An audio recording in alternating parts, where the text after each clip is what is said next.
नमस्कार दोस्तों भारतीय जनता पार्टी की बड़ी भूल जब अनुराग ठाकुर ने राहुल गांधी के ऊपर शर्मनाक प्रहार करते हुए ये बोला कि जो जातीय जनगणना की बात करते हैं उनकी जात का नहीं पता। और आज किरण रिजिजू सरकार के भीतर मंत्री किरण रिजिजू जो एक और आपत्तिजनक बयान दिया, वो बयान क्या है वो भी आपको सुनवाएंगे लेकिन कुछ देर बाद। लेकिन आपको एक बात बताना चाहेंगे कि भारतीय जनता पार्टी के सांसदों ने राहुल गांधी के ऊपर अश्लील हमला करने की तमाम हदों को पार कर दिया है।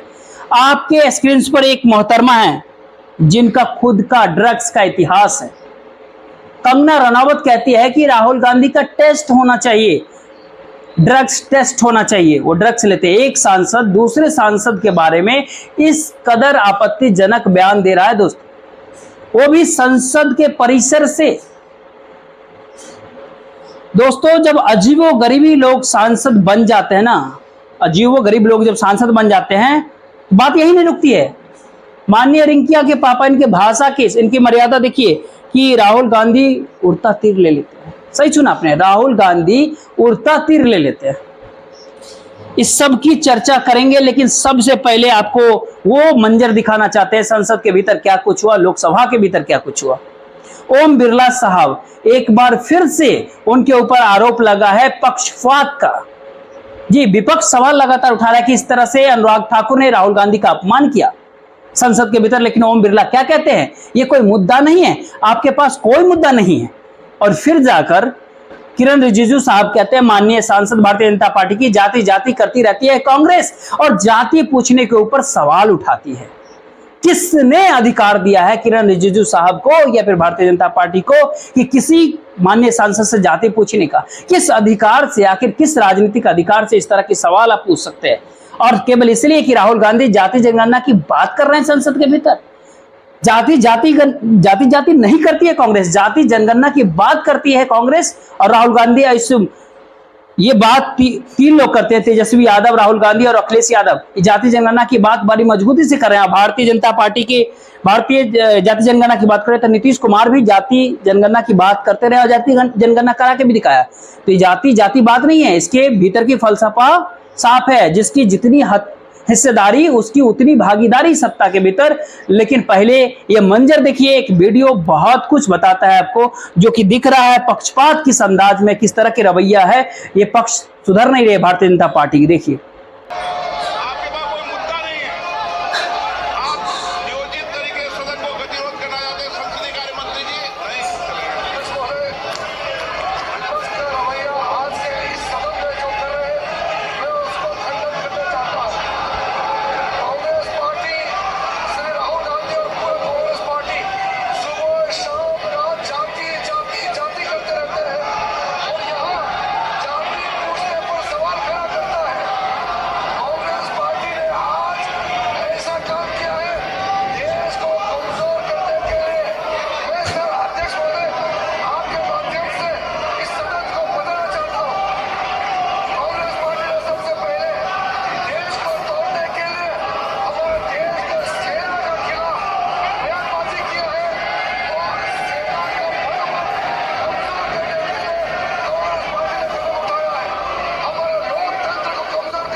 साहब, आपके स्क्रीन पे ये है कंगना रनावत मैडम। किरण रिजिजू साहब के इस बयान के बाद कंगना रनावत ने जो कुछ कहा उससे लोगों को होश ही उड़ गए।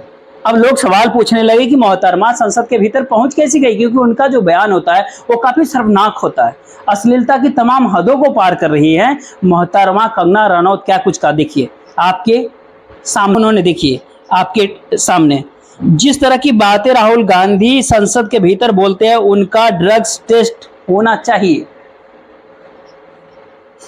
आपसे एक सवाल पूछते हैं कि क्या ये बात एक ऐसे व्यक्ति को कहने का अधिकार है जिन्होंने खुद इस बात को स्वीकार किया था कि 16 साल की उम्र में मैं घर से भाग गई थी, मैंने ड्रग्स लेना शुरू कर दिया था, मैं एक बहुत खतरनाक महिला हूं। इस बात को स्पष्ट आपके सामने कर दे, एक वीडियो वायरल किया जा रहा है कांग्रेस के प्रचार तंत्र द्वारा, जिसमें कंगना रनौत नाच रही है और हाथ में शराब की बोतल होती है, शराब की गिलास होती है। ये दिलचस्प मेरा नहीं, उसमें कंगना रनौत शराब लेकर के हाथ में अगर नाच रहे थे, उनकी पर्सनल लाइफ हो सकती है, उनकी निजी जीवन हो सकती है, वो जो मर्जी वो कर सकते हैं, इस पे हम कोई टिप्पणी नहीं करेंगे। लेकिन भाषाओं मर्यादा को उल्लंघन नहीं करना चाहिए, खास तौर पर उन लोगों को जिनका खुद का ड्रग्स का इतिहास रहता है। गौर फरमाइए कंगना रनौत की तरफ, देख लीजिए। 16 साल की थी जब मैं घर से भाग गई थी। जैसे ही मैं घर से भागी, 1.5-2 साल में मैं एक फिल्म स्टार थी, एक ड्रग एडिक्ट थी, एक ड्रग एडिक्ट थी, एक ड्रग एडिक्ट थी। मेरी जिंदगी में इतने सारे कांड। फिर साहब रिंकिया के पापा मनोज तिवारी साहब कहते हैं कि राहुल गांधी को उड़ता तीर लेने की आदत है। अनुराग ठाकुर ने किसी का नाम तक नहीं लिया था। क्या इस तरह के शब्दावली शोभा देता है एक माननीय सांसद के तरफ? उड़ता तीर लेने की आदत। सबसे बड़ी बात साहब कि अनुराग ठाकुर ने तो स्पष्ट कहा था जो जातीय जनगणना की बात करते हैं वो अपनी जाति बताएं। तो क्या आप हमला अखिलेश यादव के ऊपर कर रहे हैं? क्या आप हमला उन देश के दलितों पे कर रहे हैं जो मुद्दा संसद के भीतर उठा रहे हैं, या दलित पृष्ठभूमि से जो लोग आते हैं उनके ऊपर आप इशारा करते हैं? अगर ये बात कर रहे हैं तो आप भी और खतरनाक बात है, क्योंकि आपको पता है कि जाति, पिछड़ी जाति से राहुल गांधी नहीं है। आप अखिलेश यादव या नीरन टांगी या फिर किसी और सांसद पे कर रहे हैं जो ओबीसी समुदाय से आते हैं या दलित समुदाय से आते हैं, तो और भी ज्यादा आप खतरनाक बातें करते हैं। लेकिन लगातार इस तरीके से तमाम हदों को पार करना और कई दिनों बाद अवतरित होते हैं कि एक जमाने में टीवी में पोई पाए करने वाले संबित पात्रा साहब, उन्होंने राहुल गांधी के बारे में क्या कहा? आपके सामने राहुल गांधी से कोई जाति पूछ ले तो कहते हैं कि मम्मी मम्मी। राहुल गांधी एक जजों की जाति पूछते हैं, प्रशासनिक अधिकारियों की जाति पूछते हैं, सेना की जाति पूछते हैं, लेकिन आपसे कोई जाति पूछ ले तो कहते हैं मम्मी मम्मी। आपने अखिलेश यादव को देखा होगा कल संसद के भीतर किस तरीके से वो उग्र हो गए थे कि तुम जाति पूछ कर दिखाओ। आपको ध्यान होगा, नहीं होगा तो देख लीजिए।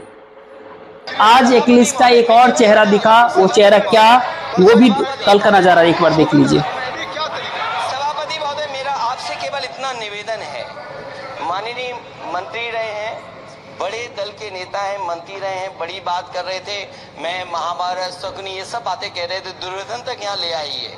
मैं केवल सभापति महोदय इनसे ये पूछना चाहता हूँ, आपने जाति कैसे पूछ ली है बताइए बस। आप जाति कैसे पूछ सकते हैं? आप बताएं जाति कैसे पूछ सकते हैं? आप पूछ के दिखाओ जाति को। आप जाति कैसे पूछोगे? तो कैसे पूछोगे जाति? नहीं जाति। और आज साहब अखिलेश यादव भावात्मक दिखे, इमोशनल दिखे। उन्होंने कहा कि मैं पत्रकारों को, मीडिया भाई को याद दिलाना चाहूंगा कि किस प्रकार से जब बतौर मुख्यमंत्री मैंने अपना बंगला खाली किया था तो उसको गंगा जल से धो दिया गया था। मैनपुरी में जिस मंदिर में मैं गया था तब उसका शुद्धिकरण कर दिया गया था। इस तरीके से बार बार मेरा अपमान किया जाता है कि ऐसे व्यक्ति का अपमान किया जाता है जो पूर्व मुख्यमंत्री देश के बड़े सूबे की है। ऐसे में जो पूर्व मुख्यमंत्री देश के बड़े सूबे की है, ऐसे में अखिलेश यादव अगर ये बात कहते हैं तो वाजिब बात है। जाति एक मुद्दा है, क्योंकि अखिलेश यादव तक को जो कि सत्ता के ऊपर आसीन रह चुके हैं, उस भी देश के बड़े सूबे के अंदर जो प्रभुत्व वर्ग से आते हैं, बहुत ही प्रभुत्व राजनीतिक वर्ग से आते हैं, उनके साथ ऐसा किया जा रहा है। एक बार देखिए इमोशनल अंदाज में अखिलेश यादव अपनी बात कैसे रखते हैं। ये जाति का सवाल कोई नया नहीं है। जाति का सवाल बहुत पुराना है। मैं उन बातों में नहीं जाना चाहता हूं। आप हमारे वो साथी हैं जो हर एक पे नजर रखते हैं, और एक समय ऐसा आया था उत्तर प्रदेश के सदन में जहां शूद्र को लेकर के बहुत सी चर्चा शुरू हो गई थी, और मुझे याद है कि मैं जब मंदिर के दर्शन करने गया तो कुछ ऐसी ताकतें हैं समाज में, वो नहीं चाहते थे कि मैं हवन पूजन करूं। मैं आपसे कहूंगा साथियों कि वो जानने की कोशिश आप करना कि वो कौन सी ताकतें हैं समाज की जो किसी को पूजा पाठ के लिए हवन के लिए उस समय रोक रही थी। और वो दिन मैं भूल नहीं सकता हूं जिस दिन मुख्यमंत्री आवास को गंगा जल से धोया गया था। मुझे कोई आज समझा दे, कोई जागरूक समझदार इंसान मुझे समझा दे कि किसी मुख्यमंत्री के घर को गंगा जल से कैसे साफ किया जा सकता है। मैंने लोकसभा के चुनाव में मैनपुरी में देखा कि बहुत सारे लोगों ने प्रतिमा को धोया था। अगर ये सब बातें मैं भूल जाऊं एक बार, लेकिन उसके बाद मैं कन्नौज में उस मंदिर में गया था जिस मंदिर में जाकर के पहली बार मैं चुनाव जीता था, और मेरे वहां आने के बाद मंदिर धोया गया। आपने सुन लिया, सारी हदों को पार कर रहे हैं भारतीय जनता पार्टी के नेता, और उनको ये बात नहीं पता कि हर गुजरते वक्त के साथ आप अपने लिए खुद ही गड्ढा खोद रहे हो साहब। किरण रिजिजू साहब, माननीय सांसद, जो कहते हैं आप जाति जाति करते हो, मैं आपको ध्यान दिलाना चाहते हैं कि राहुल गांधी ने कभी भी एक जाति को दूसरी जाति से नहीं लड़वाया। ये बात आपको पता है कि एक जमाने में जातिवादी नेताओं का एक उग्र अंदाज हुआ करता था जिसमें वो अग्री जाति के नेता को गाली दिया करते थे, लेकिन मगर राहुल गांधी ने कभी भी किसी भी जाति विशेष को गाली नहीं दिया। लेकिन भारतीय जनता पार्टी जो धर्म के आधार पर देश को बांटती रहती है, प्रधानमंत्री नरेंद्र मोदी जो खुद मुसलमानों को घुसपैठियां तक बता देते हैं, अनर्गल बातें करने लगते हैं, धर्म के नाम पर भाजपा भारतीय जनता पार्टी कहते हैं ना कहीं बातों को भड़काने का काम करते हैं। और इसका जवाब तो किरण रिजिजू को देना चाहिए। जो बात आरक्षण की हो रही है, जो बात संविधान की हो रही है, ये बहस किसने छेड़ा था? आपको ध्यान होगा किसने छेड़ा था 2024 के लोकसभा चुनाव के प्रचार के दौरान? दिया कुमारी, अनंत कुमार हेगड़े, अरुण गोयल, मतलब तमाम सारे लोगों ने किया था। संविधान को बदलने की बात इन्होंने किया था, भारतीय जनता पार्टी वाले लोग। जाकर देखिए मुख्यमंत्री के जो आरक्षण के बारे में उनके क्या विचार थे योगी आदित्यनाथ के, ये तथ्य है। बीजेपी भारतीय जनता पार्टी इससे मुंह नहीं छिपा सकती। आज के दौर में अखिलेश यादव और राहुल गांधी के ऊपर प्रहार करना कहीं ना कहीं बेईमानी है, गलत है, गलत है। और केवल वो जातीय जनगणना की बात कर रहे हैं और उसके जरिए जातियों की बंटवारे की कोशिश नहीं कर रहे हैं। लेकिन आप देखिए कि आप क्या करते हैं, यानी भारतीय जनता पार्टी आप अपने प्रचार तंत्र, अपने पालतू मीडिया पत्रकारों के जरिए समाज के भीतर केवल बंटवारा करने की कोशिश करें, उसके अलावा कुछ भी नहीं करते। एक महीन सा फर्क है जब राहुल गांधी कास्ट सेंसस की बात करते हैं और जब प्रधानमंत्री नरेंद्र मोदी कहते हैं कि आपकी 2 भैंस में से 1 भैंस मुसलमानों को दे दी जाएगी, या फिर मुसलमान घुसपैठी है, या फिर मंगलसूत्र छीन कर चले जाएंगे। इन दोनों बातों में, दोनों सोचों में, दोनों विचारधाराओं के भीतर एक छोटी सी फर्क है और दोनों की तुलना जो है नहीं की जा सकती है। देखते रहिए। बाकी इस वीडियो को ज्यादा से ज्यादा लोगों तक शेयर कीजिए, वीडियो को लाइक कर लीजिए, चैनल को सब्सक्राइब जरूर कीजिए। बाकी एक नए वीडियो के साथ आपके साथ मिलते हैं। जय हिंद।